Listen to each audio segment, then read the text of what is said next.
7절은 이렇게 시작합니다. 우리가 이 보배를 질그릇에 가졌으니. 보배와 질그릇이 서로 대조됩니다. 여러분, 질그릇이 무엇인지 아십니까? 질그릇은 토기를 말합니다. 우리는 여기에 대해서 잘 알아야 합니다.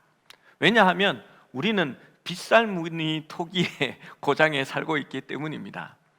제가 강동구에 처음 와서 이렇게 이 고속도로를 올리기 위해서 이렇게 갔더니 그 로타리 옆에 이상한 조형물이 서 있는데 하나도 안 이쁜 거예요.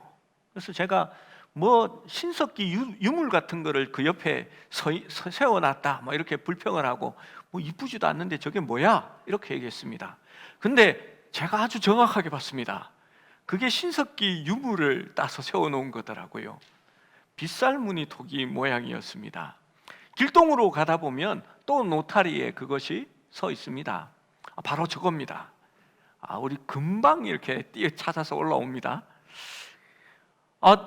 저게 뭘까? 뭐 성화인가? 뭐 이런 생각을 했었는데 토기랍니다.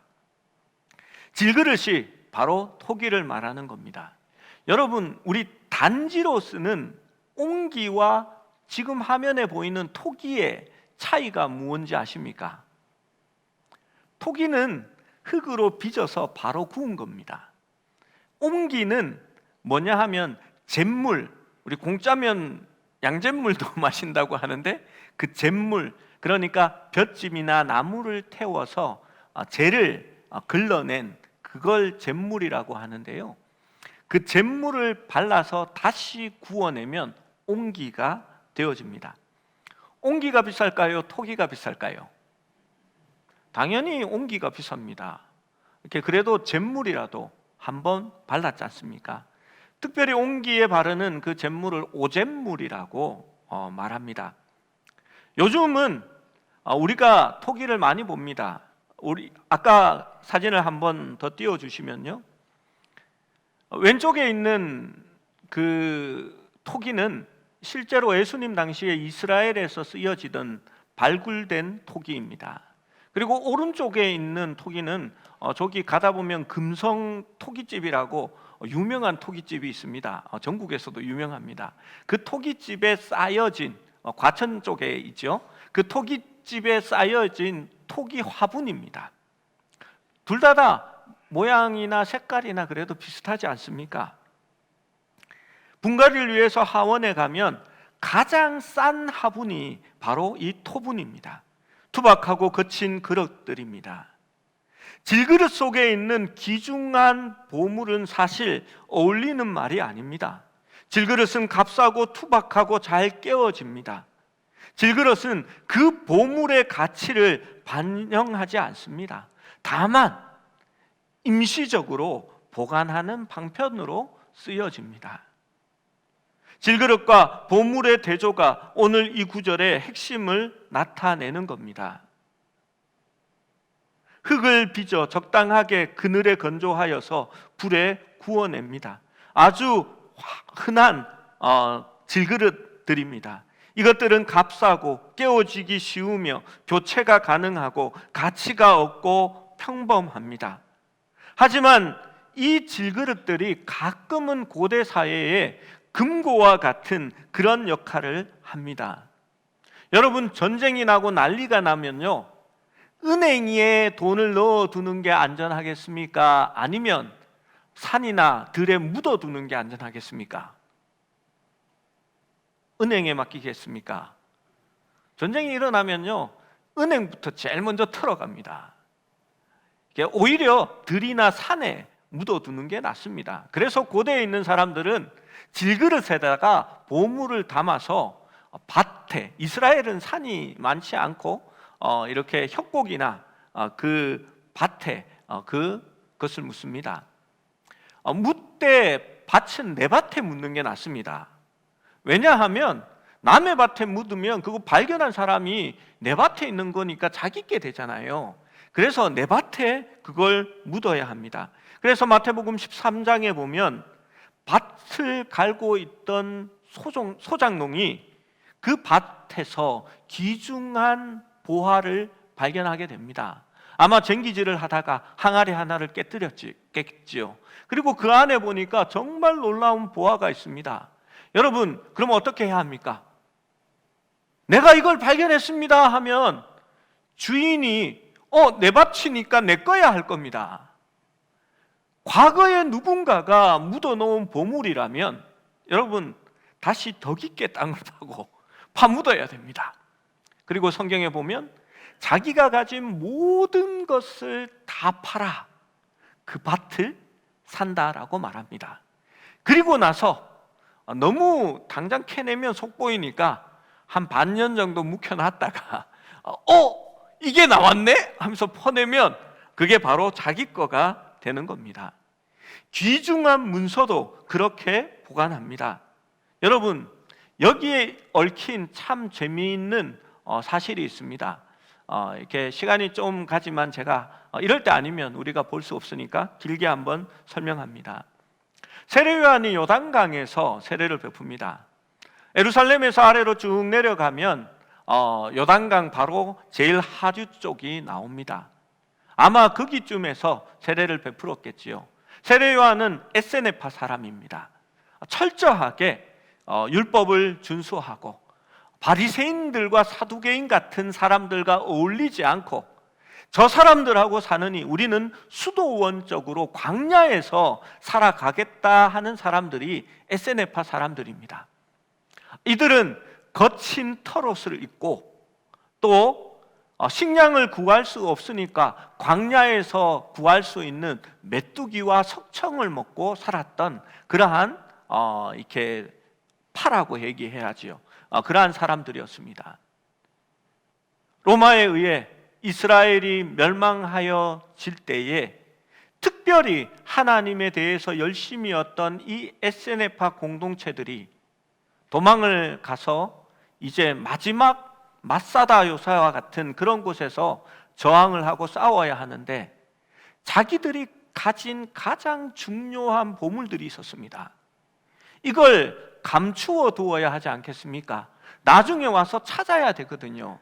그래서 이 사람들이 어떻게 해야 했냐면 사해 북서쪽에 있는, 그러니까 그게 예루살렘 동편입니다. 그 협곡에 있는 동굴에다가 항아리 속에 자기들이 가진 신앙의 유산들을 넣어서 동굴에다가 보관을 합니다. 그리고 동굴 입구를 돌로 쌓아서 다 막아버립니다. 그렇게 해서 이 사람들이 피난을 가서 마지막까지 싸웠는데 이 사람들이 다 죽습니다. 이게 나중에 역사를 통해서 보면요, 먼저 제비 뽑아서 이방인들의 칼에 죽느니 자기들이 이렇게 스스로 죽는 것이 낫다고 해서 제비 뽑은 사람들이 제비에 걸린 사람이 나머지 사람들을 다 죽입니다. 그리고 마지막에 남은 사람이 자결을 해서 그들이 마지막까지 그렇게 이 마지막을 끝내게 됩니다. 그리고 시간이 지나서 한 1940년 그쯤에 무하마드 에띠부와 다른 그의 사촌인 다른 베두인 목동 2명이 염소를 찾기 위해서 사해 북서쪽 해안의 주변의 절벽들을 이렇게 다니고 있었습니다. 사진을 한번 띄워 주십시오. 서부 시대에 은행 틀다가 걸린 것 같은 두 사람이 서 있죠. 저 사람이 무하마드 에띠부와 그의 사촌입니다. 이 사람들이 염소를 찾기 위해서 오른쪽에 보이는 저런 지역들을 염소를 찾아다닙니다. 여러분, 염소가요 절벽을 잘 탑니다. 제가 어릴 때 저희 아버지가 저희 과수원에 염소 한 20마리가 있었는데 얘네들이 막 산을 돌아다니면서 이렇게 엉망을 만들어 놓거든요. 복숭아 나무 줄기 다 갉아 먹어가지고 복숭아 나무도 죽이고 막 이랬는데 염소를 좀 데리고 와라 하면 제가 압니다. 염소는 수컷 대장이 있어서 그 대장을 따라 나머지 암컷들과 새끼들이 따라다닙니다. 예 하고 수컷만 몰아서 집으로 데려오면 되니까 개 한 마리를 데리고 이렇게 나갑니다. 근데 이 염소들이요, 이렇게 우 몰려가다가 나중에는 이렇게 절벽들이나 바위가 나오면 그 위로 타고 올라갑니다. 그러면 닭 쫓은 개가 지붕 쳐다보는 게 아니라 염소 쫓은 개와 제가 절벽을 쳐다보면서 저놈들은 어쩔 수 없다라는 생각을 하고 포기하게 됩니다.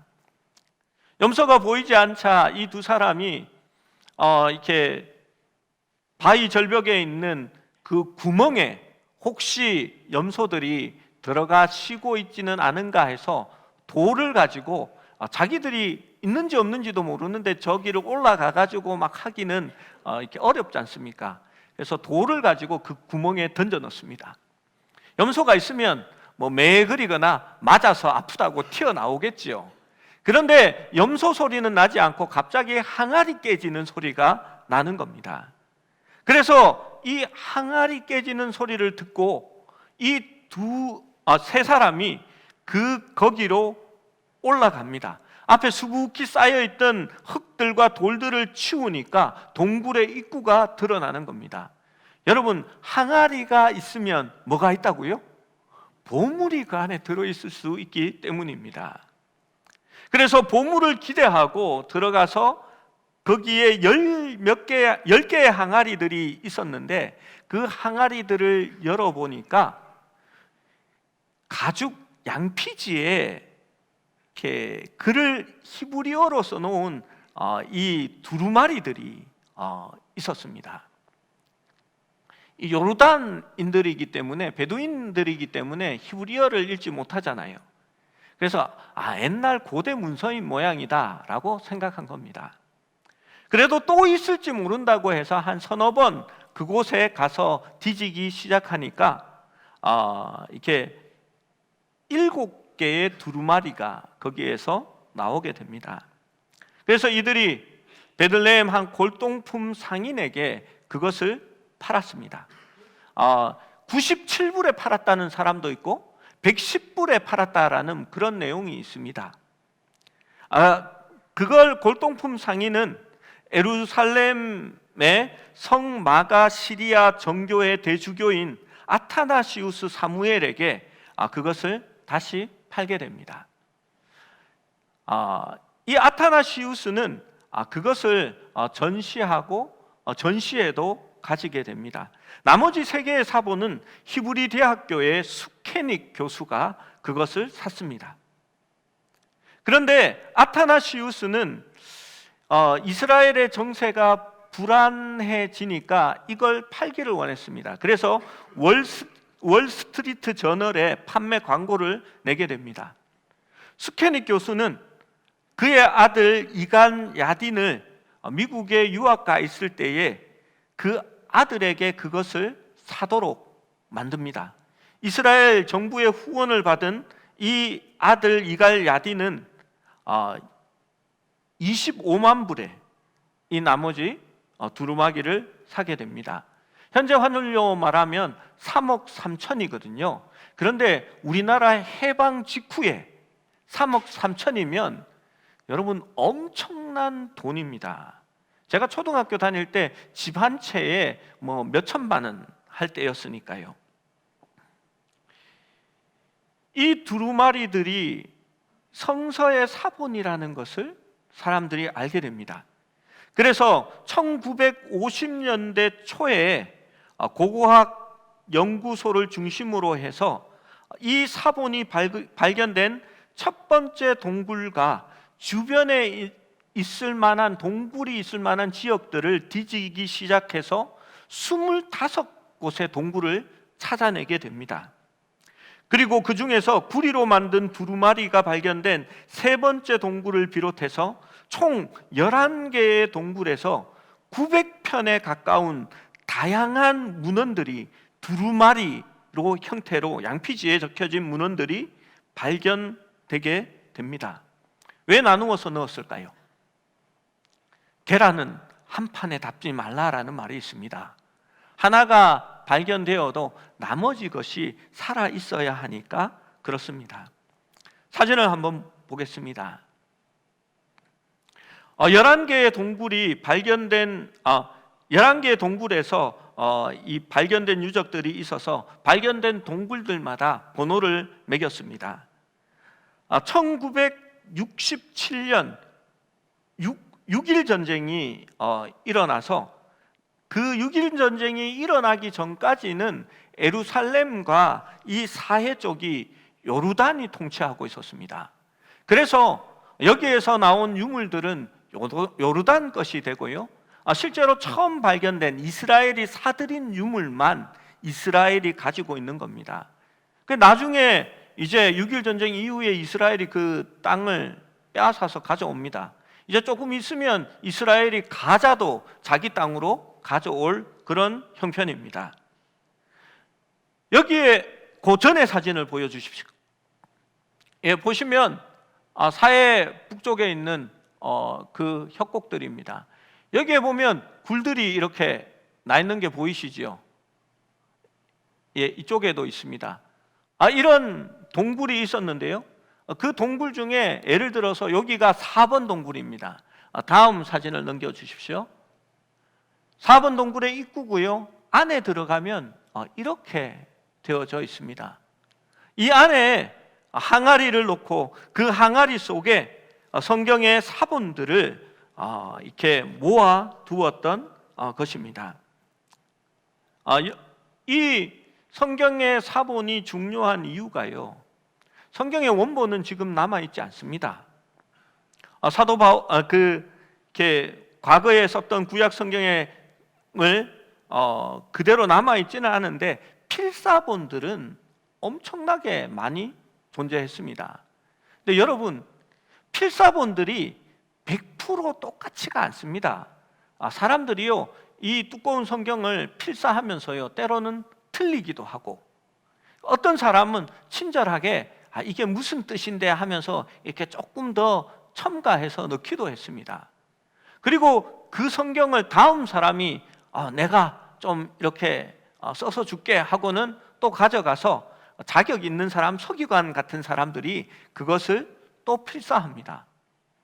필사본들이 막 넘쳐나면요, 이게 어느 줄기를 따라 필사되었는지에 따라서 성경이 조금씩 다른 겁니다. 그 흔적들이 우리 성경에 보면 1 해서 밑에 각주로 1 어떤 사본에는 이라고 그것을 동시에 표현해 놓은 겁니다. 그러면 여러분, 어떤 게 원본에 가까운 성경이겠습니까? 오래된 거, 그렇죠? 그 다음에 짧은 게 원본에 가까운 성경입니다. 사람들이 덧붙이지 빼려고 하지는 않기 때문입니다. 여러분, 이 사해 사본이 발견되기 전까지 가장 오래되었던 구약 성경의 사본은 알레포 사본입니다. 주후 925년에 적힌 사본입니다. 그리고 비슷한 사본이 레닌그라드 사본이라고 해서 주후 1008년에 기록된 사본입니다. 그런데 이보다도 1000년이 앞선 사본이 바로 이 사해에서 발견된 사해 사본인 겁니다. 이 사본이 항아리 속에 담겨져서 그렇게 발견되었습니다. 다음 사진을 한번 보시면요, 이런 항아리입니다. 실제로 이스라엘에는 이런 항아리를 쓰지 않습니다. 우리가 처음 본 사진, 그런 토기들을 사용하거든요. 이 토기는 성경의 사본들, 그들의 유산을 보관하기 위해서 특별히 만들어진 항아리였습니다. 그래서 나름대로의 이 항아리가 의미를 가지게 되는 것이죠. 그래서 이스라엘 박물관 아래에 있는 이 성경 보관소, 사본 보관소에 가면 지붕이 이렇게 생겼습니다. 여러분, 이 지붕이 뭘 닮은지 아십니까? 여기 보이시죠? 항아리 뚜껑. 항아리 뚜껑을 지붕 모양으로 만든 겁니다. 이 항아리 안에 성경의 사본이 있다라는 것을 표시하기 위해서 그랬습니다. 다음 사진을 보시면요, 성경 사본 보관소, 사본 보관소의 내부입니다. 요 위가 항아리 뚜껑 위쪽에 보여진 그 모양입니다. 여러분, 토기는 그렇게 중요한 혹은 대단한 것의 대명사가 아닙니다. 토기는 보잘것없는 하찮은 것의 대명사입니다. 그러나 이 질그릇에 사해 두루마리나 귀중한 보배를 넣으면 그것은 영예로운 목적으로 변하게 된 겁니다. 바울은 우리가 단지 질그릇일 뿐이라고 말합니다. 질그릇은 가치가 없습니다. 소모품이 없고 쉽게 깨어지는 겁니다. 그러나 우리 속에는 보배가 들어있다라고 말하는 겁니다. 그것이 바울이 자신을 보는 방법입니다. 지난주 말씀을 보면 바울은 자신을 전하는 것이 아니라 그리스도 예수의 주 되신 것과 예수를 위하여 우리가 너희의 종된 것을 전한다라고 했습니다. 그리고 오늘 말씀에 4장 7절은 이렇게 말합니다. 한 번 더 읽어봅니다. 시작.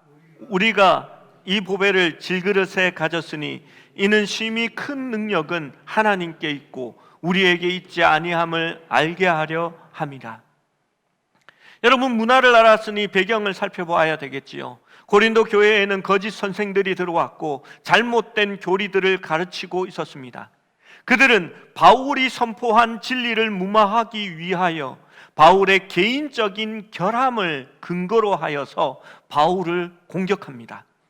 고린도후서 10장 10절의 말씀을 보면 이런 말씀이 적혀져 있습니다. 그들의 말이 그의 편지들은 무게가 있고 힘이 있으나 그가 몸으로 대할 때에는 약하고 그 말도 시원하지 않다 하니. 여러분, 무슨 말입니까? 바울이 글은 잘 썼는데 그 편지만 보지 말고 너 바울을 직접 본 적이 있어? 바울을 직접 만나보면 그는 약하고 그 말도 시원찮다라고 바울을 비난하는 겁니다. 바울의 대적자들은 바울이 약하고 가난하고 병들었으며 말하는 것도 시원찮고 늘 고난과 환난 속에서 살아가는 그러한 사람인데 너희가 왜 바울의 말을 믿느냐라고 그렇게 주장하는 겁니다. 바울에 대한 공격의 일부입니다. 바울은 자신을 위해서가 아니라 자신이 전한 복음을 위해서 자신을 변호하고 싶어 합니다. 사람들은 보통 이럴 때 어떻게 변호합니까?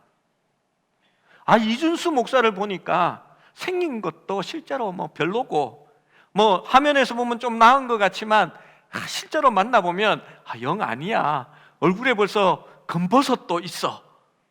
이렇게 말합니다. 그러면 여러분 뭐라고 이야기하시겠습니까? 제일 하수는요 이렇게 하는 겁니다. 정말 왜 이러세요? 저보고 잘생겼다고 하는 사람도 정말 많습니다. 황 집사님도 우리 목사님 잘생겼다고 그렇게 얘기했고요. 우리 반장로님 목사님 인물 좋다고, 인물 때문에 뽑았다고 그렇게 얘기도 했고요. 우리 권사님 목사님 잘생겼어, 그 얘기 얼마나 자주 하는데요. 정말 중요한 건 우리 어머니가 이놈이 왜 이렇게 잘생겼는지 모르겠다고 어릴 때부터 얘기했다고 그렇게 얘기하는 겁니다. 여러분, 바울이 그렇게 대답했을까요? 또 어떤 사람들은 자기의 정당성을 이렇게 얘기합니다. 아니, 니네들이 잘 모르나 본데 우리 집안이 말이야 옛날부터 엄청난 부자였어. 경주에 가면 이쪽 지평선에서 저쪽 산 끝까지 다 우리 땅이었어. 그리고 우리 할아버지는 독립운동을 하시다가 돌아가셨고 우리 집안에 총장이 있고 국회의원이 있고 교수가 몇 명인지도 모르고 우리 집안 대단한 집안이야. 네가 그렇게 나를 우습게 볼 그런 사람이 나는 아니라고 이렇게 얘기합니다. 여러분, 이건 보통 사기꾼들의 레파토리입니다. 여러분, 아니면 다른 것을 강조하지요. 교회에서는 늘 이렇게 말합니다. 세일의 기도회 그거 5번 했다고 좀 얘기하지 마. 그거 아침에 잠깐 21일 한 거잖아. 나는 20일 금식 기도를 3번 했거든. 나는 박사학위가 있고 큰 대형 교회에 다녔고 거기서 부목사를 했고, 내가 옛날에 산기도를 가면 큰 높은 산에서 불도 없는데 막 귀신 나올 것 같은 거기서 무덤 옆에서 내가 2시간 3시간을 막 기도했다고. 그리고 막 무덤 사이를 내가 막 날아다녔는데 막 이러면서 무용담을 갖다 붙입니다. 여러분, 그러다가 안 되면 뭐 어떻게 합니까? 물타기를 하는 거죠. 그래, 니는 잘났나? 이렇게 흑색 선전을 하고 헐떡고 상대방의 약점들을 막 드러내는 겁니다. 그러면 이제 진흙탕 개싸움이 되어지는 겁니다. 여러분, 교회가 싸우고 갈라지는 거 그거 별거 아닙니다. 늘 이런 순서대로 싸우고 갈라지는 거거든요. 여러분, 바울이 어떻게 했을까요? 바울의 그 대답이 오늘 본문인 겁니다. 바울은 인정을 합니다. 그가 자랑할 것이 없었던 것이 아닙니다. 그는 고백합니다. 나는 약하고 가난하며 병들었으며 매 맞았고 고문도 수차례 당했고 죽을 뻔하기도 했으며 많은 환난을 겪었으며 말도 시원찮은 질그릇과 같은 존재다 라고 말하는 것입니다. 그러나 그는 또한 말합니다. 그러나 내 속에는 새 언약의 영광과 경이로움, 그리스도 예수의 얼굴에 나타난 하나님의 영광이 내 질그릇 속에 포함되어 있다라고 말하는 것입니다. 바울은 질그릇의 의미를 두지 않았습니다. 자기 속에 품고 있는 그 보화의 의미를 둔 것입니다. 바울이 전하는 것은 자기 자신이 아니었기 때문입니다. 바울은 그리스도 예수의 주된 것과 예수를 위하여 내가 너희의 종된 것을 전파한다라고 말했기 때문입니다. 그는 내가 예수 그리스도 때문에 너희를 위하여 핍박을 받고 고난을 받고 환난을 받는 것을 영광스럽게 생각하였습니다. 성경은 아무리 믿음의 사람이라 할지라도 그들의 질그릇됨을 감추지 않습니다. 질그릇 아브라함은 아내를 누이라고 2번이나 속입니다. 질그릇 모세는 말을 더듬고 성미가 급하여 애굽인을 쳐 죽이는 그러한 일도 저지릅니다. 질그릇 다윗은 간음을 하고 충신을 살인합니다. 엘리야는 늘 낙담하며 자기만 남았다고 한탄했습니다. 질그릇 이사야는 나는 입이 부정한 사람이라 라고 말합니다. 질그릇 베드로는 예수님을 여러 번 실망시키고 배신합니다. 그는 예수를 눈앞에서 부인하는 사람이 됩니다. 이들은 투박하고 거칠고 깨어지기 쉬운 질그릇이었습니다. 그러나 이들을 가장 위대한 믿음의 사람으로 세운 것은 그들의 자질이 아니라 그 속에 역사하시는 심히 큰 하나님의 능력 때문이었습니다. 그분이 왜 그렇게 하셨을까요? 7절을 다시 한번 읽어봅니다. 7절 말씀입니다. 시작. 우리가 이 보배를 질그릇에 가졌으니 이는 심히 큰 능력은 하나님께 있고 우리에게 있지 아니함을 알게 하려 함이라. 하나님께서 그 놀라운 보배를 이 질그릇 안에 넣어둔 것은 심히 큰 하나님의 능력은 그 질그릇에 있는 것이 아니라 하나님께 있음을 우리로 알게 하려 함이라라고 말합니다. 세상에는 너무 영리하고 똑똑하고 많은 교육을 받고 심오하며 돈과 화려한 배경이 있고 말도 유창하고 쇼맨십이 너무나 뛰어난 사람들이 가득합니다. 그러나 그것이 복음의 자격이 되지는 않습니다. 사람들은 그러한 자질이 있어야 하나님의 능력을 담을 수 있을 것이라 생각합니다. 그러나 하나님의 새 언약의 능력은 인간의 능력이나 지혜나 자격이나 건강이나 부함과 같은 조건에 있는 것이 아니라 그 속에 담겨진 하나님의 능력에 있기 때문입니다. 질그릇 속에 있는 보화는 질그릇의 약점을 압도하고 초월합니다. 우리는 자신을 매우 연약한 질그릇이라 생각할 수 있지만 우리 안에 있는 그 진리는 여전히 하나님의 심히 큰 능력이 되어지는 겁니다. 하나님께서는 그 능력이 우리에게 속한 것이 아니라 하나님께 있음을 나타내시려고 질그릇을 사용하신다라고 말합니다. 여기에 진정한 영적 본질이 있습니다. 나이기에 사용하는 것이 아니라 내가 자격이 있기 때문에 사용해 하시는 것이 아니라 하나님께서 은혜로 우리를 택하시고 그 하나님의 능력이 우리 안에 머물러 있을 때에 우리가 하나님의 일을 할 수 있게 하신다라는 겁니다. 그래서 바울은 고백합니다. 하나님이 나에게 이르시되 내 은혜가 내게 족하도다. 내 능력은 약한 데에서 온전하여졌느니라. 내가 약할 때에, 네가 약할 때에 내가 하나님이 강하여졌다라고 말씀합니다. 여러분, 그것이 우리의 본질입니다. 우리는 약합니다. 그러나 우리 속에 하나님의 능력이 있을 때에 우리는 그 능력을 나타낼 수 있는 겁니다.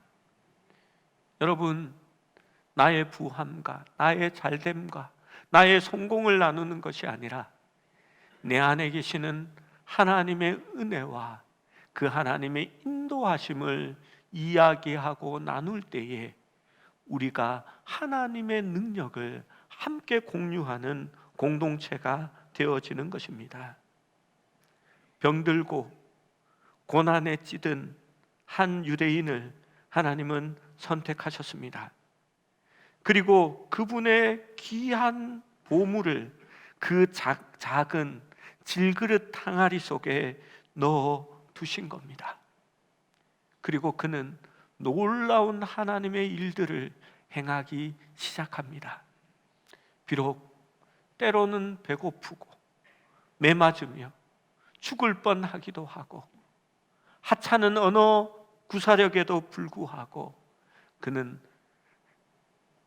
주님 이후에 가장 위대한 사역자로서 주님의 길을 따라가게 된 것입니다. 하나님은 지금도 그렇게 일하고 계십니다. 작고 연약하고 깨어지기 쉬운 질그릇 속에 당신의 보화를 넣어두시기를 원하는 것입니다. 여러분, 우리의 질그릇 속에 하나님의 보화를 담고 심히 큰 하나님의 능력을 나타내는 저와 여러분이 될 수 있기를 축원합니다.